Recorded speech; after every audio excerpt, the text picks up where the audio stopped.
Hello students, welcome to మనలా excellence YouTube channel. ఈ వీడియోలో మనం ఈనాడు, ఇండియన్ ఎక్స్ప్రెస్, పిఐబి అనాలిసిస్ని డిస్కస్ చేయడం జరుగుతుంది. డేట్ వచ్చేసి 11th May 2020. నేను మీకు ఆయిల్ క్రైసిస్ అనే దాన్ని ఎక్స్ప్లెయిన్ చేశాను. అందులో కొంతమంది స్టూడెంట్స్ కమెంట్స్లో మీకు కావాల్సినటువంటి టాపిక్స్ ఏంటో మీరు అడిగారు. నేను నోట్ డౌన్ చేసుకున్నాను స్టూడెంట్స్, డోంట్ వరీ. అవన్నీ టాపిక్స్ కూడా మీకు ఎక్స్ప్లెయిన్ చేయడం జరుగుతుంది ఫ్యూచర్ వీడియోస్లో. సో ఈరోజు మనం ఈనాడు, ఇండియన్ ఎక్స్ప్రెస్లో కవర్ చేయబోయేటటువంటి న్యూస్ ఏంటంటే, ఫస్ట్ మనం డీటెయిల్గా డిస్కస్ చేయబోయేది ఈ ఫస్ట్ 3 న్యూస్ స్టూడెంట్స్. ఈ ఫస్ట్ త్రీ న్యూస్లో ఈ యొక్క ఫస్ట్ వన్ వచ్చేసి ఈనాడులో కవర్ అయింది. నేషనల్ టెక్నాలజీ డేలో భాగంగా ఈరోజు మనం దాన్ని డిస్కస్ చేస్తాం.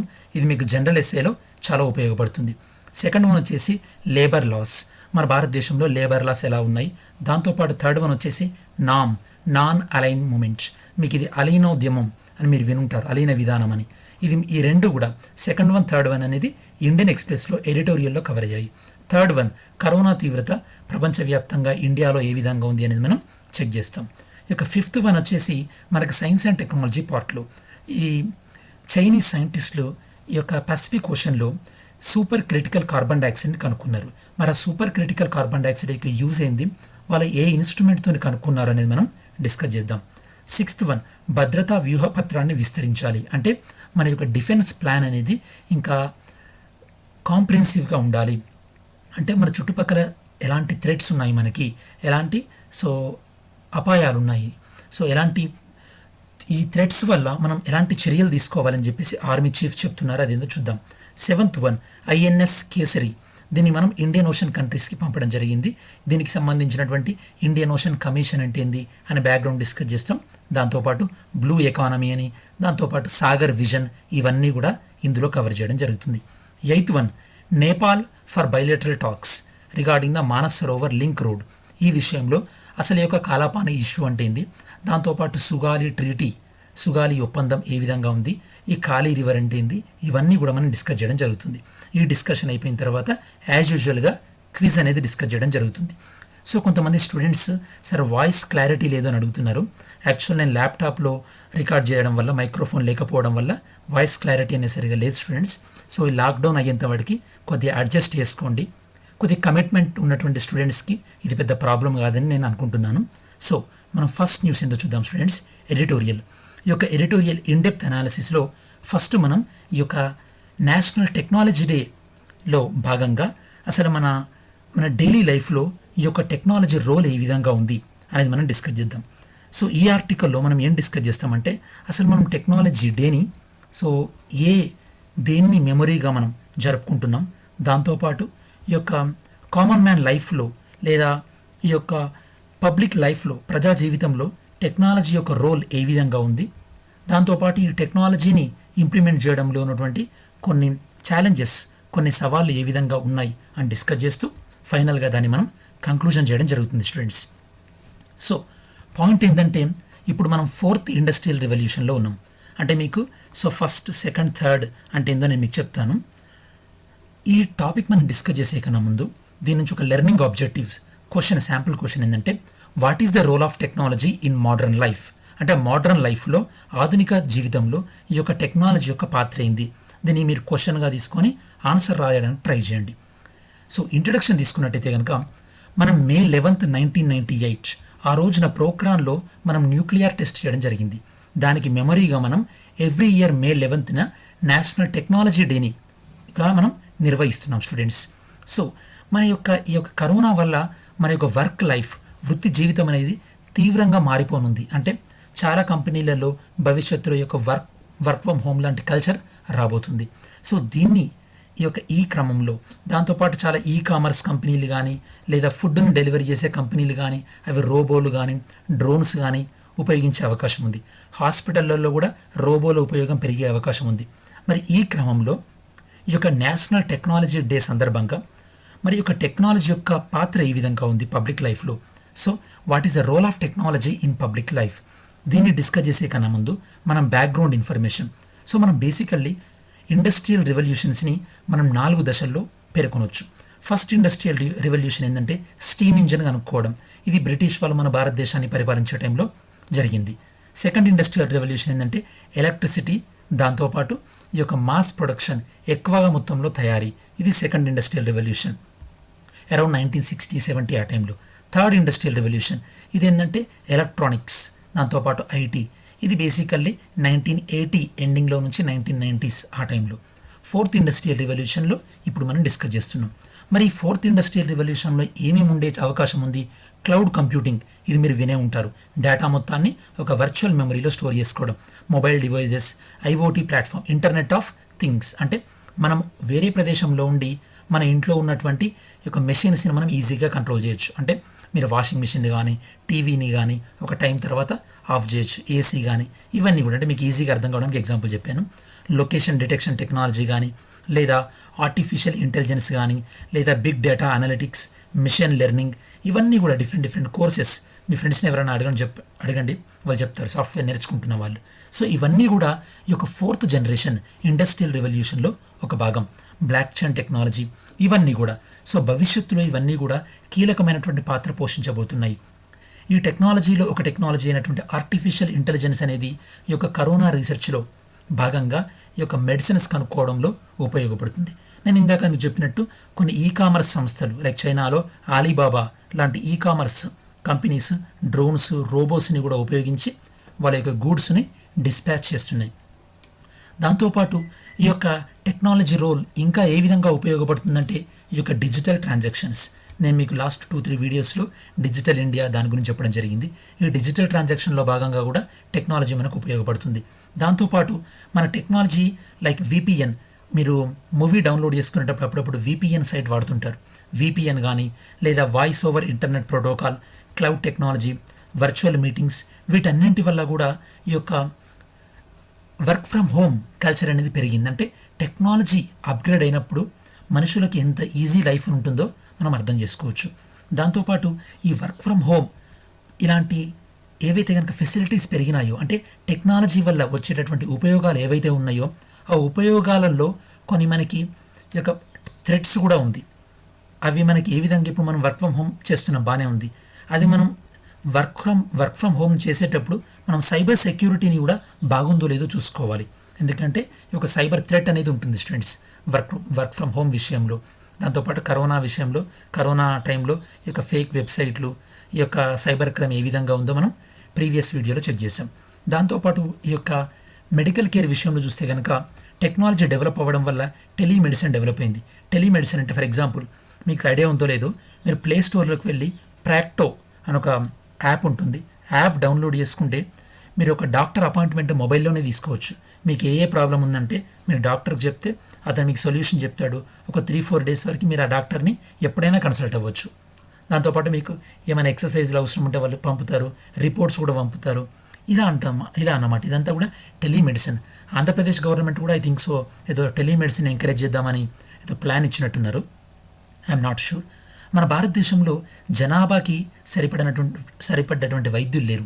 అట్లాంటి టైంలో మనం ఇలా టెక్నాలజీని ఉపయోగించి టెలిమెడిసిన్ని యూజ్ చేసుకోవచ్చు. దాంతోపాటు ఈ యొక్క ఆరోగ్య సేతు లాంటి యాప్స్లో కూడా మనం టెక్నాలజీని వాడుతున్నాం. సో ఇదంతా బాగానే ఉంది. మరి టెక్నాలజీని ఇంప్లిమెంట్ చేసే దాంట్లో ఏవైనా ఛాలెంజెస్ ఉన్నాయా అంటే, ఛాలెంజెస్ ఏంటంటే స్టూడెంట్స్, ఈ యొక్క వరల్డ్ బ్యాంక్ వాళ్ళు ఏం చెప్తున్నారంటే ప్రపంచవ్యాప్తంగా బ్యాంకు ఖాతా లేని వాళ్ళు 170 కోట్లు. దానితో పాటు ఈ యొక్క టెక్నాలజీకి అవసరమైనటువంటి కంప్యూటర్ కానీ, ఇంటర్నెట్ కానీ, స్మార్ట్ ఫోన్ కానీ వీళ్ళలో చాలామందికి కూడా అవైలబిలిటీ లేదు. దీన్ని మనం అధిగమించినట్టయితే కనుక టెక్నాలజీ యొక్క బెనిఫిట్స్ని ఇంకా చాలామందికి కూడా మనం ఇవ్వగలుగుతాం.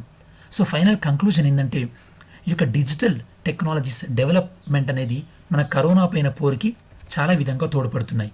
దాంతోపాటు ఈ యొక్క కరోనా వల్ల ఈ యొక్క ఏ ఇండస్ట్రీస్ అయితే కనుక ఎవరైతే కనుక ఉద్యోగాలు కోల్పోయారో వాళ్ళకి భవిష్యత్తులో ఫ్యూచర్లో డిజిటల్ ప్లాట్ఫామ్స్లో ఉద్యోగాలు వచ్చే అవకాశం ఉంది.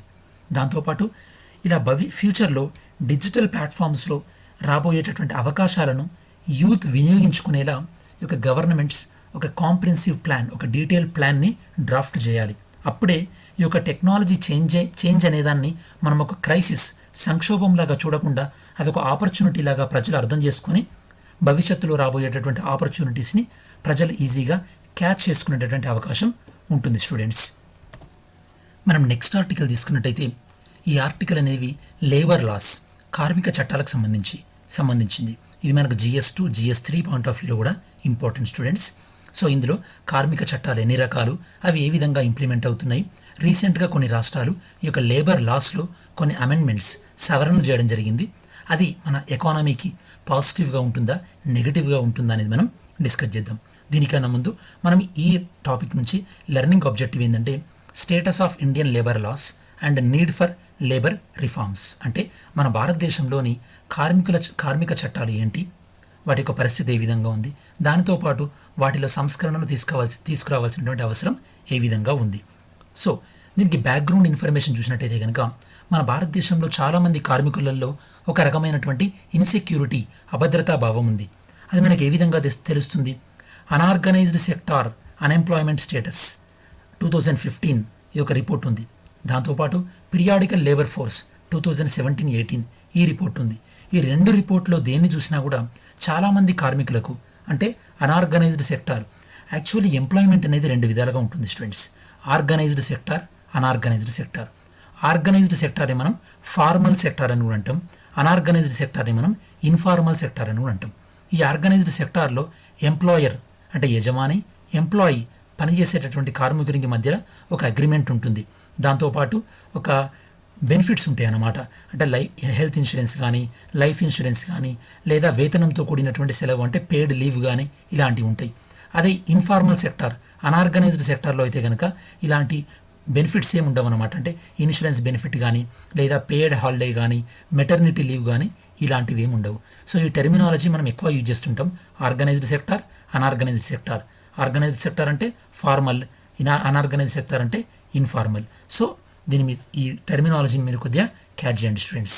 సో ఈ రెండు రిపోర్ట్స్ ఏం చెప్తున్నాయంటే ఈ యొక్క లేబరర్స్, కార్మికులు ఎవరైతే ఉన్నారో, ఎస్పెషల్లీ అన్ఆర్గనైజ్డ్ సెక్టార్లో పనిచేస్తున్న వాళ్ళు ఎవరైతే ఉన్నారో వాళ్ళకి ఎలాంటి కూడా ఒక సెక్యూరిటీ లేదు. అంటే రేపు వాళ్ళ ఎంప్లాయర్, వాళ్ళ ఓనర్ ఎప్పుడు వాళ్ళని జాబ్లో నుంచి తీసేస్తాడో, అంటే వాళ్ళకు ఈ యొక్క జాబ్ సెక్యూరిటీ అనేది లేదు.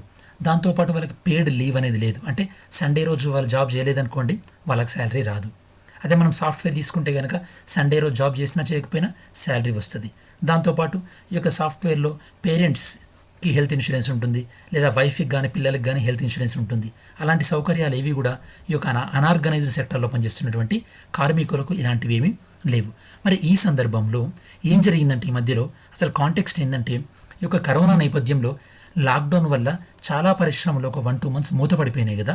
ఇవన్నీ తెరిచి వీళ్ళకి ఎకనామిక్ యాక్టివిటీ పెరగాలంటే, ఆర్థిక వ్యవస్థ తిరిగి పునర్జీవం కావాలంటే ఏం చేయాలి అని చెప్పేసి కొన్ని రాష్ట్ర ప్రభుత్వాలు ఏం చేశాయంటే ఈ యొక్క లేబర్ లాస్, కార్మిక చట్టాలను సవరించాయి.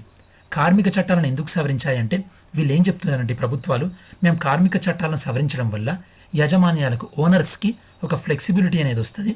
దానివల్ల ఏంటంటే సో వాళ్ళ యొక్క ప్రొడక్షన్ పెరుగుతుంది, మళ్ళీ ఎకానమీ అనేది ఈజీగా అంటే తిరిగి పూర్వ స్థాయిలోకి వస్తుందని ఈ ప్రభుత్వాలు చెప్తున్నాయి.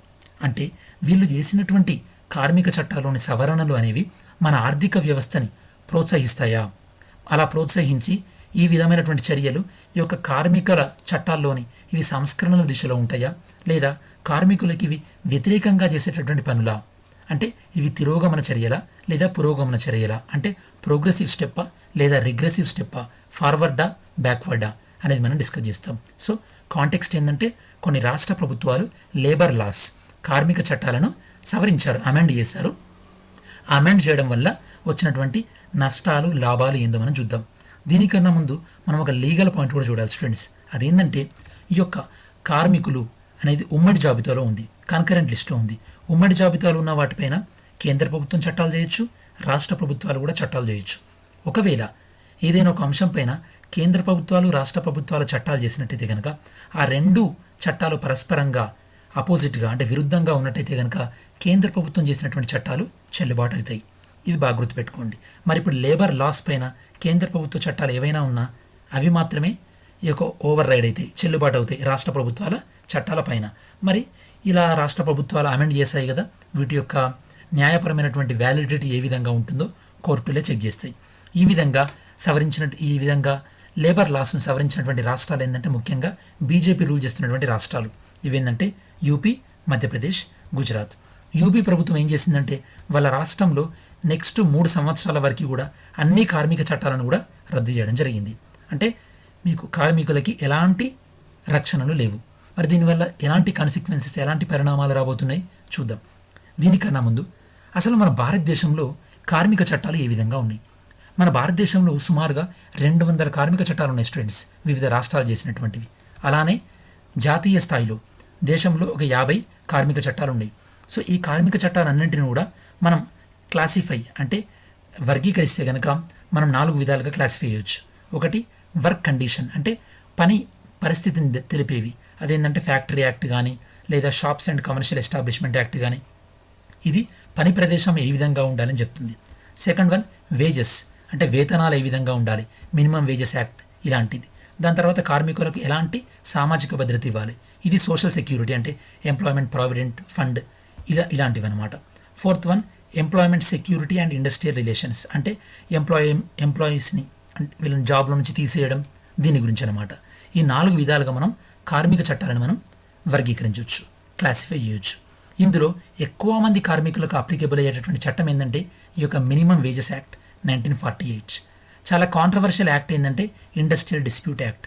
ఇది కాంట్రవర్షియల్ ఎందుకంటే ఈ చట్టాన్ని ఉపయోగించుకొని ఈ యొక్క యాజమాన్యాలు, ఈ కంపెనీస్ ఓనర్స్ ఎవరైతే ఉన్నారో వాళ్ళ కార్మికులను పనుల నుంచి తీసేయడం. ఇక్కడ లే ఆఫ్ అంటేనేమో ఇంగ్లీష్లో లే ఆఫ్ అంటే కార్మికుల్ని పనుల నుంచి తీసేయడం, అంటే ఏదైనా రీజన్ ఉన్నా లేకపోయినా. అదే రిట్రెంచ్మెంట్ అంటే మీనింగ్ ఏంటంటే ఒక కంపెనీలో ఒక 10 మంది కార్మికులు పనిచేస్తున్నారు అనుకోండి. ఈ కంపెనీ ఒక కొత్త మిషన్ కొన్నదనుకోండి. ఈ కొత్త మిషన్ కొనడం వల్ల ఈ యొక్క 10 మంది కార్మికుల యొక్క పని పోయిందనుకోండి, దాన్ని మనం రిట్రెంచ్మెంట్ అంటాం. అంటే ఒక ఒక ఒక వస్తువు వల్ల కొంతమంది కార్మికుల పని పోతే దాన్ని మనం రిట్రెంచ్మెంట్ అంటారు. రిట్రెంచ్మెంట్ వేరే, లే ఆఫ్ వేరే. ఈ విధంగా భారతదేశంలోని కార్మికుల చట్టాలను మనం 4 విధాలుగా మనం డివైడ్ చేయొచ్చు. సో ఇప్పుడు మన భారతదేశ కార్మిక చట్టాల్లో ఉన్నటువంటి ప్రతికూలతలు ఏ విధంగా ఉన్నాయి, డిసడ్వాంటేజెస్ ఏ విధంగా ఉన్నాయి, బేసికలీ మనం అర్థం చేసుకున్నట్టయితే కనుక మన భారతదేశ కార్మిక చట్టాలు చాలా ఇన్ఫ్లెక్సిబుల్, అంటే ఇవి పరిస్థితిని బట్టి మనం ఈజీగా మార్చుకునే విధంగా లేవు. ఇవి చాలా దృఢమైనటువంటి లక్షణం, అంటే సో ఇన్ఫ్లెక్సిబుల్గా ఉన్నాయి, రిజిడ్ క్యారెక్టర్ అన్నమాట. సో ఈ విధంగా మార్చుకునే అవకాశం లేకపోవడం వల్ల ఏమవుతుందంటే చాలా కంపెనీస్ ఏం చేస్తున్నాయంటే వాళ్ళు ఇన్ఫార్మల్ సెక్టర్ వైపు వెళ్తున్నారు. ఇన్ఫార్మల్ సెక్టర్ వైపు వెళ్ళడం అంటే ఏంది, అనార్గనైజ్డ్ సెక్టర్ వైపు వెళ్ళడం. ఇలా అనార్గనైజ్డ్ సెక్టర్ వైపు వెళ్తే ఏమవుతుంది స్టూడెంట్స్, ఏమవుతుందంటే వాళ్ళు చాలామంది ఎంప్లాయీస్ని రిక్రూట్ చేసుకునేటటువంటి టైంలో ఎలాంటి కాంట్రాక్ట్ లేకుండా, ఎలాంటి బెనిఫిట్స్ లేకుండా రిక్రూట్ చేసుకుంటారు. దానివల్ల ఈ యొక్క వర్కర్స్ ఎవరైతే ఉందో వాళ్ళకి అన్యాయం జరిగే అవకాశం ఉంది. కాబట్టి మన భారతదేశం యొక్క కార్మిక చట్టాలను మార్చాల్సినటువంటి అవసరం ఎంతైనా ఉంది. ఇలా మార్చపోతే చాలా కంపెనీలు కూడా రెగ్యులర్ ఎంప్లాయీస్ని కాకుండా కాంట్రాక్ట్ ఎంప్లాయీస్ని రిక్రూట్ చేసుకుంటారు. ఈ కాంట్రాక్ట్ ఎంప్లాయీస్కి ఎలాంటి హక్కులు కూడా ఉండవు. మరి చాలామంది ఏం చెప్తున్నారంటే ఇలా 50 జాతీయ చట్టాలు, 200 రాష్ట్ర చట్టాలు, వీటన్నింటినీ తీసేసి కొన్నే చట్టాలు పెట్టండి. ఇలా కొన్నే చట్టాలు ఉన్నాయనుకోండి, అప్పుడు ఏమవుతుందంటే ప్రయోజనం ఏంటంటే మార్కెట్లో ఉన్నటువంటి పరిస్థితులను బట్టి పరిశ్రమ తన యొక్క ఉద్యోగుల్ని పెంచుకోవడమా తగ్గించుకోవడమా చేయవచ్చు. దాంతోపాటు చట్టాలు కొన్ని ఉన్నప్పుడు ఏమవుతుందంటే పరిశ్రమలకు ఒక క్లారిటీ వస్తుంది. ఇప్పుడు మనం అన్ని ట్యాక్సులు తీసేసి జిఎస్టీ ఎలా పెట్టాము, ఇలా కొన్ని ట్యాక్సులు ఉండడం వల్ల ఏమవుతుందంటే కంపెనీ యొక్క క్లారిటీ వచ్చి చాలామందిని కూడా కాంట్రాక్ట్ ఎంప్లాయీస్ బదులు రెగ్యులర్ ఎంప్లాయీస్గా తీసుకుంటారు. దానివల్ల ఏమవుతుంది, వర్కర్స్కి ఒక వేజ్ అనేది పెరుగుతుంది. దాంతోపాటు వాళ్ళకు ఒక సోషల్ సెక్యూరిటీ, సామాజిక భద్రత అనేది కూడా వస్తుంది స్టూడెంట్స్. ఇది ఈ యొక్క చట్టాలు, కొద్దిగా చట్టాలు ఉంటే బాగుంటుంది ఎక్కువ చట్టాలు ఉండే కన్నా. సో మరి ఇప్పుడు ఈ రాష్ట్రాలు ఏవైతే కనుక లేబర్ లాస్, కార్మిక చట్టాల్లో ఏం చేంజెస్ తీసుకొచ్చాయో వాటి వల్ల ఎలాంటి నెగిటివ్ ఎఫెక్ట్ ఉన్నాయో చూద్దాం మనం. ఇప్పుడు యూపీ ఏం చేసిందంటే అన్ని కార్మిక చట్టాలు కూడా 3 సంవత్సరాల దాకా అప్లికేబుల్ కావు అంటున్నారు. One of the labour law ఏంది, మినిమం వేజెస్ యాక్ట్, అంటే ఇది కూడా అప్లికేబుల్ కాదు. అంటే మీనింగ్ ఏంది, ఒక కంపెనీ ఓనరు తన కార్మికులకు ఎంతనైనా సరే వాళ్ళ శాలరీ ఇవ్వచ్చు, వాళ్ళు ఎప్పుడు కావాలంటే అప్పుడు తీసేయచ్చు, తీసేసిన అడిగే వాళ్ళు ఉండరు. దీనివల్ల ఏమవుతుంది, కార్మికుల యొక్క బేసిక్ రైట్స్ అనేవి వైలేట్ అవుతున్నాయి. దాంతోపాటు కార్మికులు దోచుకోబడుతున్నారు, ఎక్స్‌ప్లాయిట్ కాబడుతున్నారు. దాంతోపాటు ఇంకేమవుతుందంటే దీనివల్ల ఏమవుతుంది, కార్మికులు అనేది ఫార్మల్ నుంచి ఇన్ఫార్మల్ సెక్టార్లోకి వెళ్తున్నారు, అంటే ఆర్గనైజ్డ్ సెక్టార్ నుండి అనార్గనైజ్డ్ సెక్టార్లోకి వెళ్తున్నారు. ఇలా అనార్గనైజ్డ్ సెక్టార్లోకి వెళ్ళడం వల్ల ఏమవుతుందంటే వీళ్ళని ఎప్పుడు పడితే అప్పుడు కంపెనీ తీసేయచ్చు. కాబట్టి వీళ్ళు కంపెనీ ఏంటంటే ఇష్టం వచ్చిన శాలరీస్ ఇస్తుంటాయి, అంటే శాలరీలు వీళ్ళకి తక్కువ ఉండేటటువంటి అవకాశం ఉంటుంది. దాంతోపాటు ఇలా వీళ్ళకి కాంట్రాక్ట్ బేస్ మీద వీళ్ళని తీసుకుంటారు కాబట్టి వీళ్ళకి ఏమైనా ప్రాబ్లమ్స్ ఉన్నా వాటిని అడ్రస్ చేయడానికి కోసమని స్పెషల్గా ఒక గ్రీవెన్స్ సెల్ అంటూ ఏముండదు. మీరే చూడండి, ఒక కాలేజీలో కాంట్రాక్ట్ లెక్చరర్కి ఉన్న గవర్నమెంట్ లెక్చరర్కి ఎంత తేడా ఉంటుంది. సేమ్ ఇది కూడా అలానే అన్నమాట. కాంట్రాక్ట్ లెక్చరర్ ఏమో ఇన్ఫార్మల్, అనార్గనైజ్డ్, అసంఘటిత రంగం. అదే పర్మనెంట్ లెక్చరర్ ఏమో ఫార్మల్, ఆర్గనైజ్డ్ సెక్టార్, సంఘటిత రంగం. మీకు అర్థమైంది అనుకుంటా. సో ఈ విధంగా మనం చేయడం వల్ల ఏమవుతుందంటే మన భారతదేశంలోకి ఇన్వెస్ట్మెంట్స్, పెట్టుబడులను కూడా పెద్దగా ఆకర్షించలేం. మరి యూపీ ప్రభుత్వం కానీ మధ్యప్రదేశ్ ప్రభుత్వం చెప్తున్నట్టు ఈ విధంగా మేము లేబర్ లాస్ ఎందుకు మార్చుతున్నామంటే ఎంప్లాయ్మెంట్, ఉద్యోగాలు పెరగడానికి కోసం అంటున్నారు. మరి ఇలా మార్చడం వల్ల ఉద్యోగాలు పెరుగుతాయా? అసలు ఉద్యోగాలు లేబర్ లాస్ని బట్టి ఉండవు స్టూడెంట్స్. ఎందుకంటే కరోనా నేపథ్యంలో చాలా కంపెనీల వస్తువులకు డిమాండ్ తగ్గిపోయింది. వాళ్ళ కంపెనీ ప్రొడక్షన్ కెపాసిటీ 100 క్వింటాలు ఉంటే వాళ్ళు ఇప్పుడు 40-50 క్వింటాల్ ప్రొడక్షన్ కూడా లేదు. దీన్ని బట్టి ఏమవుతుందంటే లేబర్ లాస్ ఎలా ఉన్నా కూడా చాలా కంపెనీలు వాళ్ళ యొక్క ఉద్యోగుల్ని తొలగించే అవకాశం ఉంది. కొంతమందికి సగం శాలరీలే ఇస్తున్నారు. ఈ క్రమంలో మళ్ళీ ప్రభుత్వాలు కొత్తగా లేబర్ లాస్ తీసేయడం వల్ల అన్ఎంప్లాయ్మెంట్ పెరగకపోగా భవిష్యత్తులో ఇప్పుడు యూపీ గవర్నమెంట్ 3 సంవత్సరాల దాకా లేబర్ లాస్ తీసేసింది కదా, ఈ 3 సంవత్సరాల దాకా కార్మికులకు ఒక అభద్రతా భావం ఉంటుంది.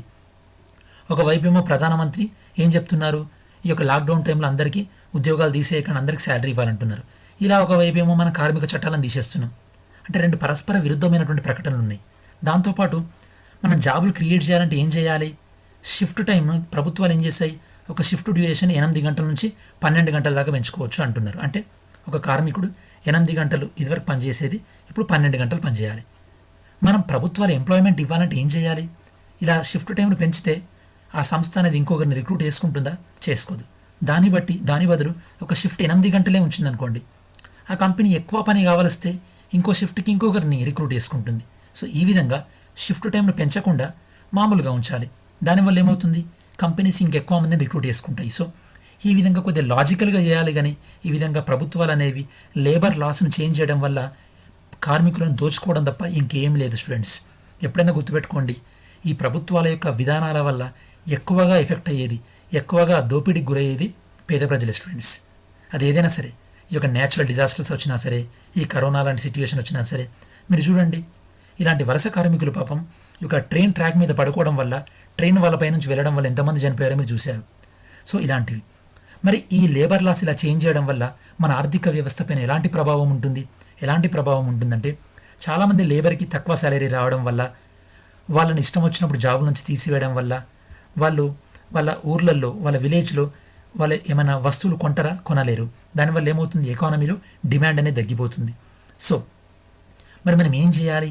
సో ఏం చేయాలంటే ఈ యొక్క కెనడా ప్రభుత్వం కానీ, బ్రిటిష్ ప్రభుత్వం కానీ వాళ్ళు ఏం చేశారంటే వాళ్ళ జీడిపిలో 3% నుండి 5% దాకా కేవలం కార్మికుల వేతనాల కోసమే కేటాయించారు. కరోనా నేపథ్యంలో ఏ కార్మికులైతే కనుక వేతనాన్ని కోల్పోయారో వాళ్ళకి హెల్ప్ చేయడానికి కోసం అని చెప్పేసి జీడిపిలో స్పెషల్గా మనీ అలొకేట్ చేశారు. మన ప్రభుత్వం కూడా అలానే చేయాలి. అంతే తప్పించి బయటకు వచ్చి క్యాండిల్ పెట్టుకుంటే, లేకపోతే బయటకు వచ్చి మనం చప్పట్లు కొట్టడం వల్ల ఈ యొక్క కూలీల బాధలు పోవు స్టూడెంట్స్. సో మనం ఏదైనా సరే కొద్దిగా హ్యుమానిటీ యాంగిల్లో ఆలోచించాలి.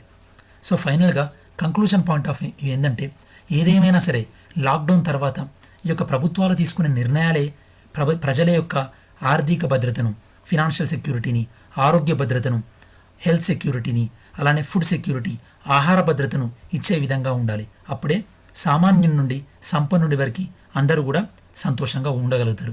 లేకపోతే ప్రజల్లో తీవ్రమైనటువంటి అశాంతి వచ్చే అవకాశం ఉంటుంది. మరి నెక్స్ట్ ఆర్టికల్ తీసుకున్నట్టయితే కనుక what is in a NAM. NAM అంటే బేసికల్లీ నాన్ అలైన్మెంట్ మూమెంట్. ఇది మనకు GS2లో international relations point of view important students. Basically ఎప్పుడైతే కనుక ఫస్ట్ మీకు నామ్ అంటే ఏందో తెలియాలి. అదేందో మనం డిస్కస్ చేద్దాం. దాని తర్వాత ఈ మధ్యలో ఈ యొక్క నామ్తోనే మన భారతదేశం చాలా క్లోజ్గా బిహేవ్ చేస్తుంది. దానివల్ల మనకు వచ్చేటటువంటి అడ్వాంటేజ్ ఏందో డిస్కస్ చేద్దాం. ఫస్ట్ ఈ నామ్ అంటే ఏందో చెప్తాం. Non alignment moment. ఇంగ్లీష్లో అలైన్మెంట్ అంటే మీనింగ్ ఏంటంటే ఒకవైపు వెళ్ళడం. నాన్ అలైన్మెంట్ అంటే ఎటువైపు వెళ్ళకపోవడం. ఎటువైపు అంటే 2 వైపులా వెళ్లకుండా మనం మధ్య మార్గాన్ని అనుసరిస్తే దాన్ని నాన్ అలైన్మెంట్ మూమెంట్ అంటారు. ఎప్పుడైతే కనుక 2వ ప్రపంచ యుద్ధం World War II అయిపోయిన తర్వాత ఒకవైపు ఏమో USA ఉంది, ఇంకోవైపు ఏమో రష్యా ఉంది. మన భారతదేశం లాంటి కొన్ని దేశాలు, అంటే కొంతమంది నాయకులు ఈ ఫోటోలో చూపించినట్టు ఈజిప్ట్ నుండి అబ్దుల్ నాసిర్, ఘనా నుండి నమూరా అండ్ ఇండియా నుండి జవహర్లాల్ నెహ్రూ, ఇండోనేషియా నుండి సుకర్నో అండ్ యుఎస్లోవియా నుండి టీటో, వీళ్ళందరూ కలిపి కూడా మనం అమెరికా వైపు ఉండాల్సిన పని లేదు, రష్యా వైపు ఉండాల్సిన పని లేదు అని వీళ్ళు క్రియేట్ చేసినటువంటి కూటమి ఒక ఆర్గనైజేషన్ పేరే నామ్. మరి ఇప్పుడు ఈ నామ్తోని యూజ్ ఏంది, ఈ నామ్ అనేది ఎందుకు వచ్చింది? ఈ ఆర్టికల్లో మనకి ఇండియన్ ఎక్స్ప్రెస్లో ఈ ఆర్టికల్లో వీళ్ళొక ఒక మంచి వర్డ్ వాడారు స్టూడెంట్స్. దాని పేరు ఏంటంటే గ్లోబల్ సౌత్. ఇది మీకు హిందీలో కూడా వస్తుంటుంది ఈ వర్డ్. ఈ గ్లోబల్ సౌత్ అంటే మీనింగ్ ఏంటంటే, జనరల్గా స్టూడెంట్స్ ఏం ఆలోచిస్తారంటే గ్లోబల్ సౌత్ అంటే ఈక్వేటర్, భూమధ్య రేఖకు సౌత్ ఉన్నాయని గ్లోబల్ సౌత్ అనుకుంటారు. అది కాదు ఇక్కడ మీనింగ్. గ్లోబల్ సౌత్ అంటే మీనింగ్ ఏంటంటే, ఏ దేశాలైతే కనుక అంటే తక్కువ ఆదాయాన్ని, మిడిల్ ఇన్కమ్ని కలిగి ఉన్నాయో, అంటే స్వల్ప ఆదాయాలు కలిగి ఉన్న దేశాలు ఏవైతే ఆసియాలో కానీ, ఆఫ్రికాలో కానీ, లాటిన్ అమెరికా అంటే సౌత్ అమెరికా కాంటినెంట్లో కానీ, కరేబియన్ తక్కువ లేదా మధ్యస్థ ఆదాయం కలిగి ఉన్న అన్ని దేశాలను కూడా మనం గ్లోబల్ సౌత్ అంటాం.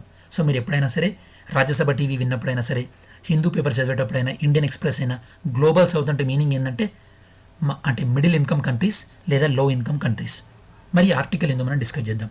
దానికన్నా ముందు లెర్నింగ్ ఆబ్జెక్టివ్ ఏంటంటే, what is the NAM role in contemporary role in Indian politics. అంటే మారుతున్నటువంటి ఈ యొక్క రాజకీయ సమీకరణలలో నామ్ యొక్క పాత్ర ఏంది, ఇప్పుడు నామ్ ఎందుకు క్రియేట్ కాబడ్డది, అది క్రియేట్ చేసింది ఎవరు అని మనం డిస్కస్ చేసాం ఆల్రెడీ.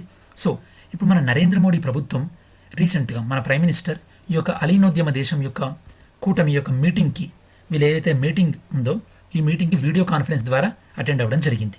సో దీనికి ప్రాముఖ్యత ఏంటంటే బేసికల్లీ ఇదివరకు నామ్ మీటింగ్స్ ఎప్పుడైతే జరిగాయో, 2016లో వెనిజులాలో, 2019లో అజర్బైజాన్ బాకులో ఎప్పుడైతే జరిగిందో అప్పుడు మన ప్రైమ్ మినిస్టర్ వాటిని అటెండ్ అవ్వలేదు, స్కిప్ చేయడం జరిగింది.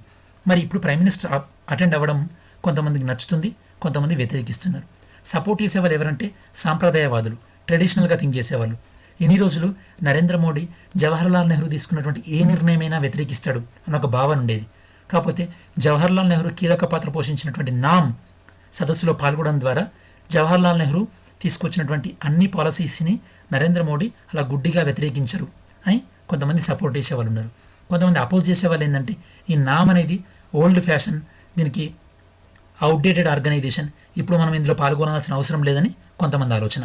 సో ఏది ఏమైనప్పటికీ కూడా నామ్ వీళ్ళతో మనం ఎందుకు క్లోజ్గా ఉంటున్నామంటే, ఫస్ట్ థింగ్ మనం నామ్ ఎప్పుడు ఏర్పాటు చేసుకున్నాం, ఇంతకుముందు చెప్పినట్టు కోల్డ్ వార్ అంటే అటు రష్యా వైపు వెళ్ళలేదు, యుఎస్ఏ వైపు వెళ్ళలేదు.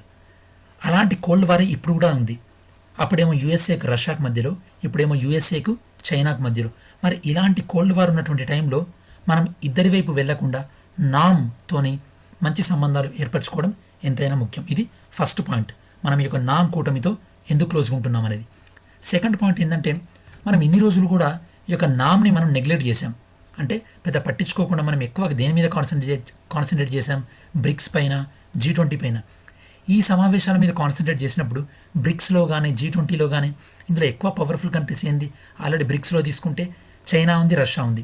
ఈ చైనా రష్యాలతో ఉన్నప్పుడు వాళ్ళ డామినెన్సీ ఎక్కువ ఉంటుంది ఈ మీటింగ్లలో.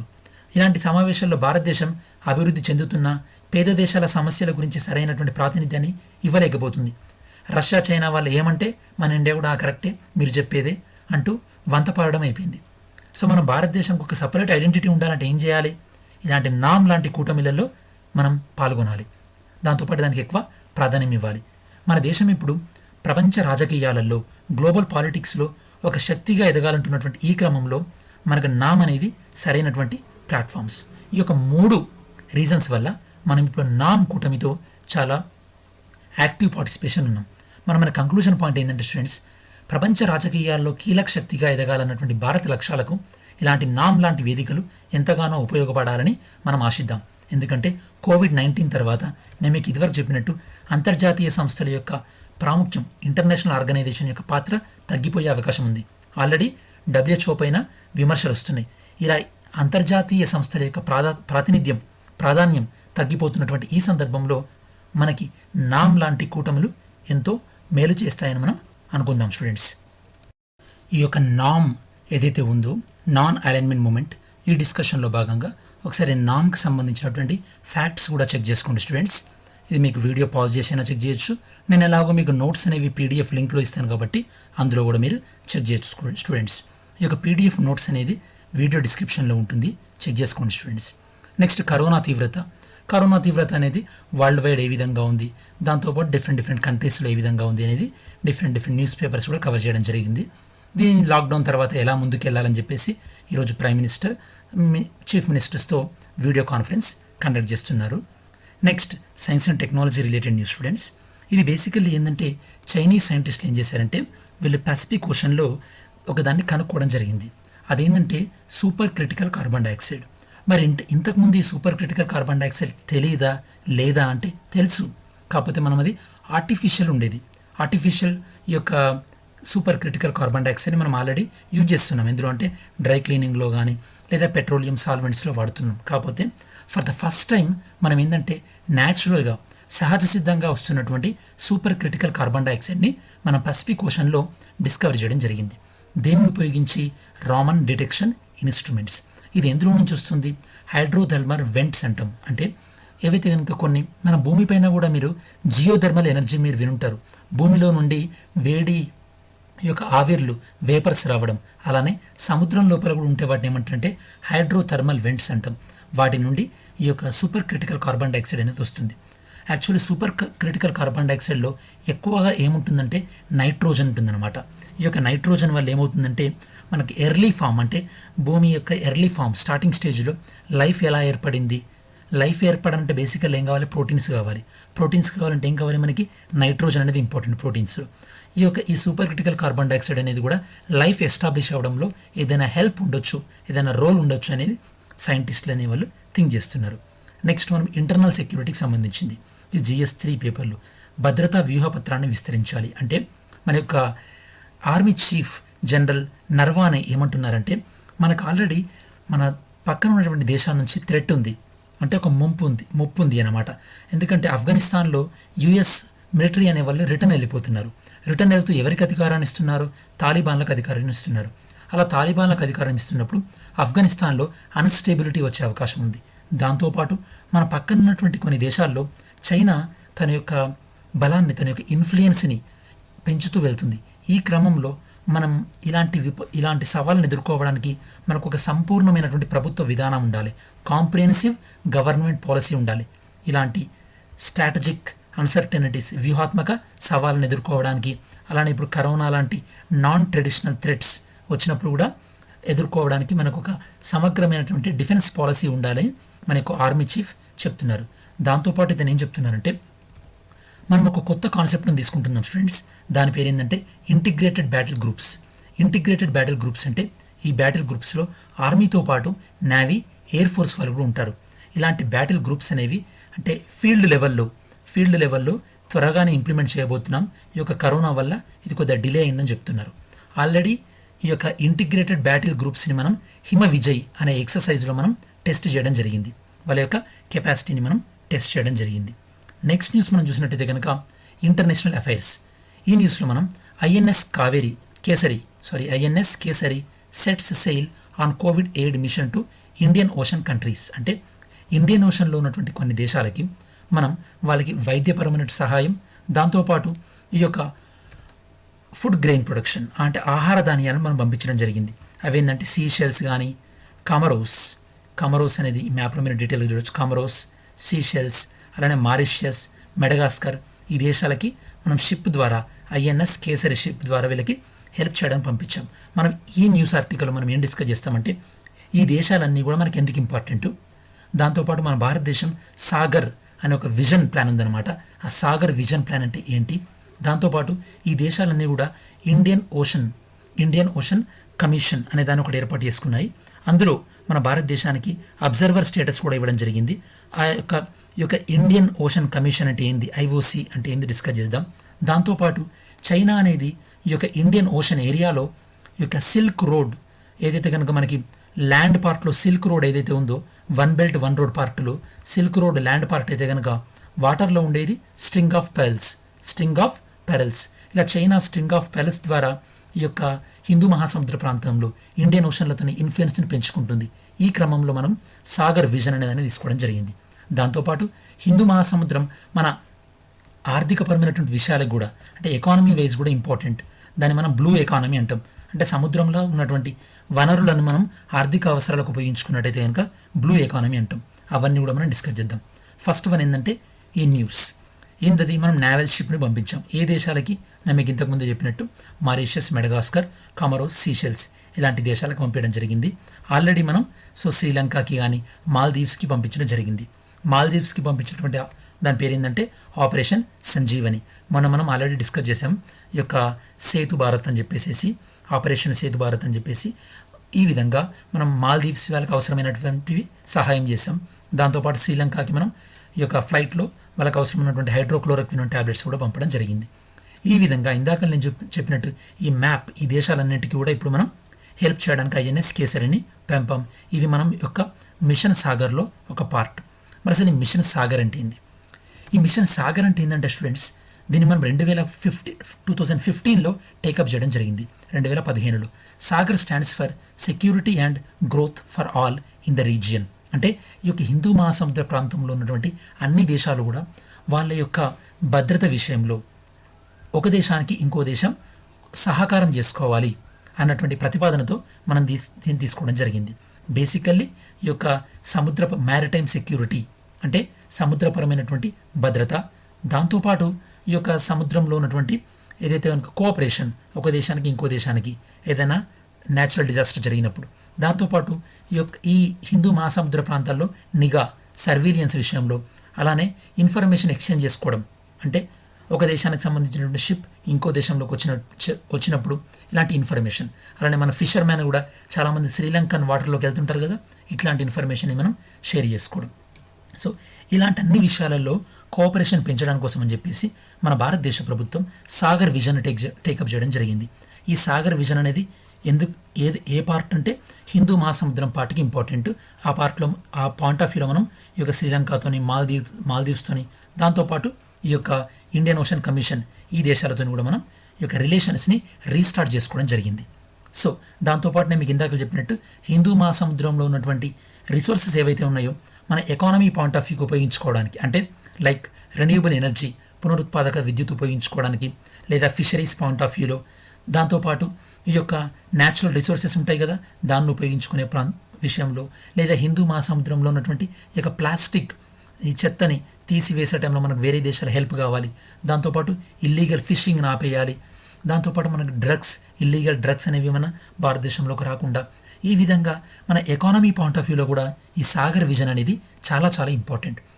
మన దేశానికి ఇంపార్టెంట్ కాకుండా పెరుగుతున్నటువంటి చైనా యొక్క ఆధిపత్యాన్ని, నేను మీకు ఇంతకుముందు చెప్పినట్టు చైనా వాళ్ళ ల్యాండ్ పార్ట్లో అయితే కనుక సిల్క్ రూట్, అదే వాటర్ పార్ట్లోనైతే కనుక స్ట్రింగ్ ఆఫ్ పెల్స్, ఇవి రెండు కలిపితేనే one belt one road, belt and road initiative అదనమాట. సో ఇలా పెరుగుతున్నటువంటి చైనా ఆధిపత్యాన్ని మనం తగ్గించాలన్నా కూడా మనకి ఈ యొక్క సాగర్ కాన్సెప్ట్ అనేది చాలా ఇంపార్టెంట్.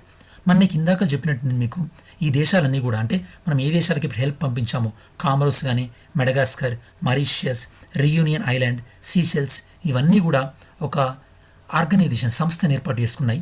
దాని పేరు ఇండియన్ ఓషన్ కమిషన్. దీన్ని ఏర్పాటు చేసుకుంది ఎప్పుడంటే 1982. మన భారతదేశానికి ఇందులో పరిశీలన హోదా అబ్జర్వర్ స్టేటస్ ఇవ్వడం జరిగింది. ఓకే, ఈ విధంగా ఈ బ్యాక్గ్రౌండ్ ఇన్ఫర్మేషన్ అంతా మనకు ఐడియా ఉంది కాబట్టి నెక్స్ట్ ఎప్పుడైనా సరే మళ్ళీ మనం మాల్దీవ్స్ అయినా శ్రీలంక అయినా డిస్కషన్లోకి వచ్చినప్పుడు మనం ఇవన్నీ కూడా చాలా ఫాస్ట్గా రీక్యాప్ చేయొచ్చు. దీంతో ఏంటంటే మీరు ఇదివరకు వీడియో చూస్తే నెక్స్ట్ వీడియోస్ అనేవి ఈజీగా ఉంటాయి అన్నమాట. మీ లైఫ్ అనేది ఈజీగా ఉంటుంది, మీ సబ్జెక్ట్ నాలెడ్జ్ అనేది చాలా డైనమిక్ ఉంటుంది. 8th one, Nepal for bilateral talks to resolve Manas Sarovar link road dispute. ఇది మనకు international relation GS2 point of వ్యూలో బైలేటరల్ రిలేషన్స్లో ఇంపార్టెంట్. అసలు విషయం ఏంటంటే మన భారతదేశ ప్రభుత్వం రీసెంట్గా ఏం చేసిందంటే ఉత్తరాఖండ్ నుంచి, అంటే దార్చూలా, నేను ఇక్కడ మీకు చూపించినట్టు దార్చూలా అనే ప్రాంతం నుండి లిపులేక్ కనుమ ద్వారా మానస్ సరోవర్కి ఒక రోడ్డు మార్గాన్ని ఓపెన్ చేయడం జరిగింది. ఈ రోడ్డు మార్గాన్ని ఓపెన్ చేశారు కరెక్టే.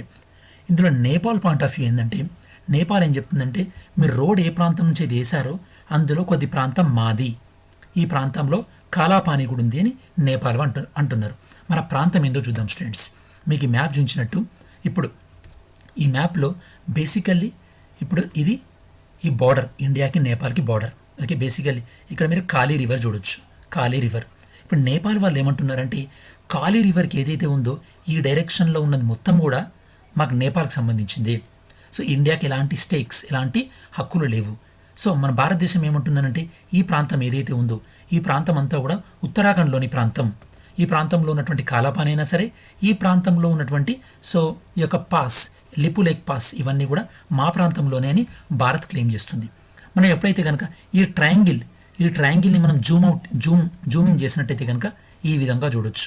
దీన్ని జూమ్ ఇన్ చేస్తే ఇందులో మనకి లింపియాదురా అనేది ఇక్కడ ఉంటుంది, మీకు లిపు లేక్ పాస్, కాలాపాని అనేది మీకు బేసికలీ ఇక్కడ వస్తుంది. లిపు లేక్ పాస్, కాలాపాని అనేది ఇక్కడ వస్తుంది.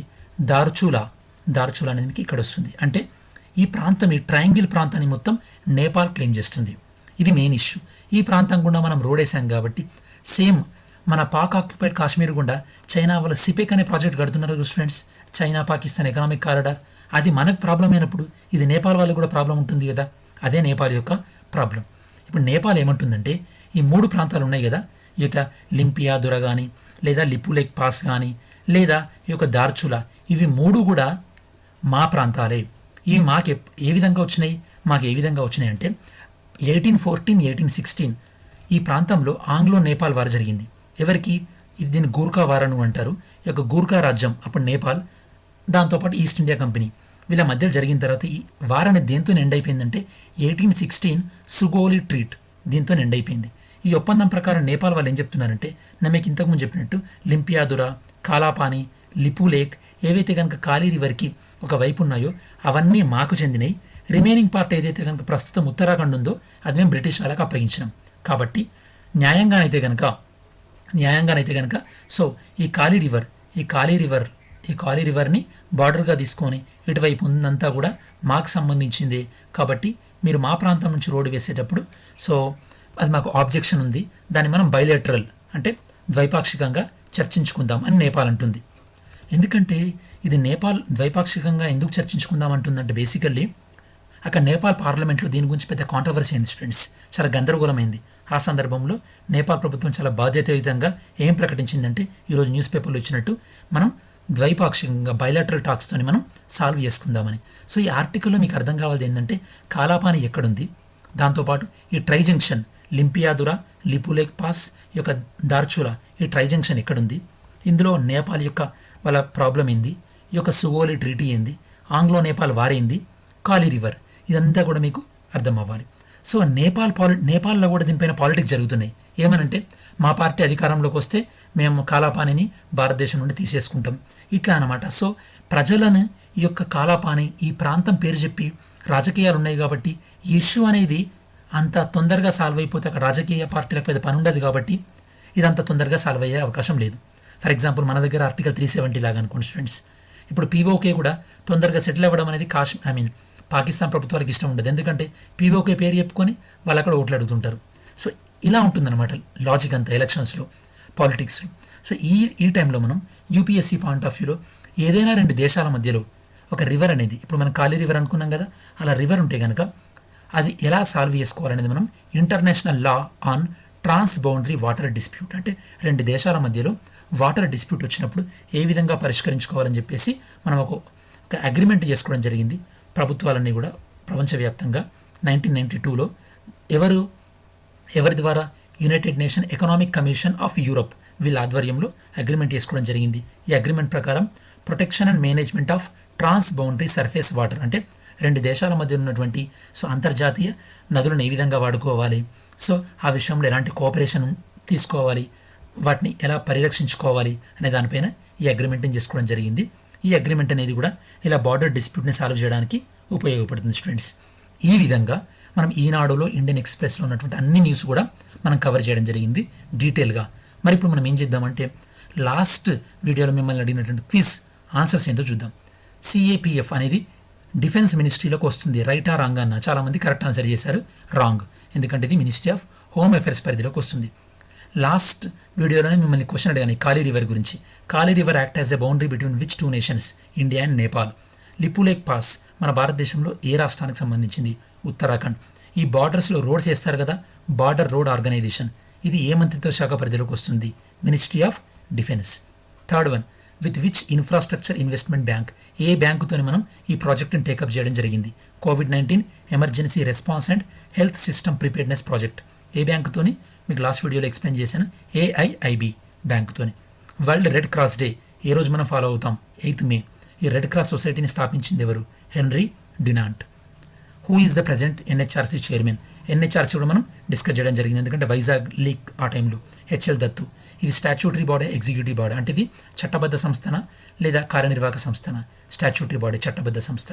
దాంతోపాటు దేకో అప్నా దేశ్, ఈ యొక్క ప్రాజెక్టుని ఎవరు టేకప్ చేయడం జరిగింది? ఈ ప్రాజెక్టుని టేకప్ చేసింది ఎవరు? Ministry of tourism. దాని తర్వాత నెక్స్ట్ క్వశ్చన్ మిమ్మల్ని ఏమడిగానంటే Khadi and village industries commission, KVIC, ఇది ఏ మంత్రిత్వ శాఖ పరిధిలోకి వస్తుంది?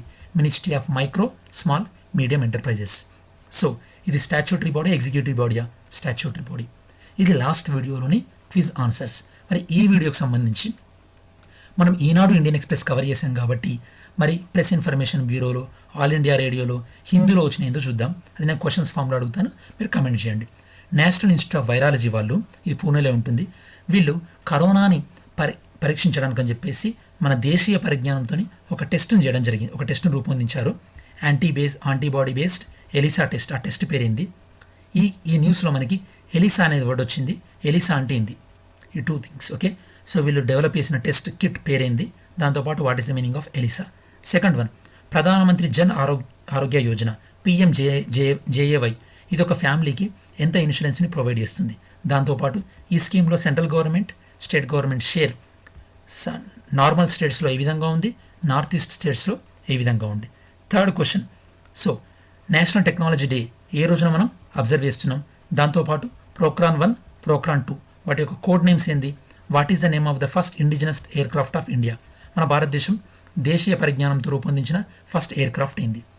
Fourth one, what is the name of the Indian navy ship? మనం మాల్దీవ్స్కి, మారిషస్కి పంపాం కదా, ఆ షిప్ పేరేంది? In mission SAGAR, what is SAGAR stands for? Fifth question, WHO వాళ్ళు ఏ వ్యాధి అంతమైపోయి 40 సంవత్సరాలు అయిందని చెప్పేసి ఒక స్టాంపు విడుదల చేశారు, స్టాంప్ రిలీజ్ చేశారు, ఏ డిసీజ్ పైన? సిక్స్త్ క్వశ్చన్, అంటే ఒక డిస్క్రిప్షన్ ఉంది students. This person consider as mentor to Gandhi. దాంతోపాటు ఈ పర్సన్ సర్వెంట్స్ ఆఫ్ ఇండియన్ సొసైటీకి అసోసియేట్ అయ్యి ఉన్నాడు, హితవాద అనే దానికి కూడా అసోసియేట్ అయ్యి ఉన్నాడు. ఈ పర్సన్ ఎవరు? ఈ డిస్క్రిప్షన్కి మ్యాచ్ అయ్యే పర్సన్ ఎవరు? Seventh one, in the battle of Haldighati 1576 Akbar ఎవరిని ఓడించి, సో యుద్ధంలో ఎవరిని ఓడించడం జరిగింది? సో అందులో ఎవరు అక్బర్ సైన్యానికి సైనాధిపతిగా వ్యవహరించడం జరిగింది? సో ఇది స్టూడెంట్స్ ఈ న్యూస్ అనాలిసిస్ మొత్తం కూడా. సో ఈ వీడియో మీకు నచ్చినట్టయితే కనుక లైక్ చేయండి, మీ ఫ్రెండ్స్కి ఉపయోగపడుతుందంటే కనుక షేర్ చేయండి, ఎందుకంటే ఎంత ఎక్కువ మంది చూస్తుంటే కూడా నాకు కూడా ఎంత ఇంట్రెస్ట్ వస్తుంటుంది కాబట్టి వీడియో చేయాలని. దాంతోపాటు ఛానల్కి సబ్స్క్రైబ్ చేసుకున్నట్టయితే కనుక సబ్స్క్రైబ్ చేసుకోండి. Thanks for watching this video. See you in next video.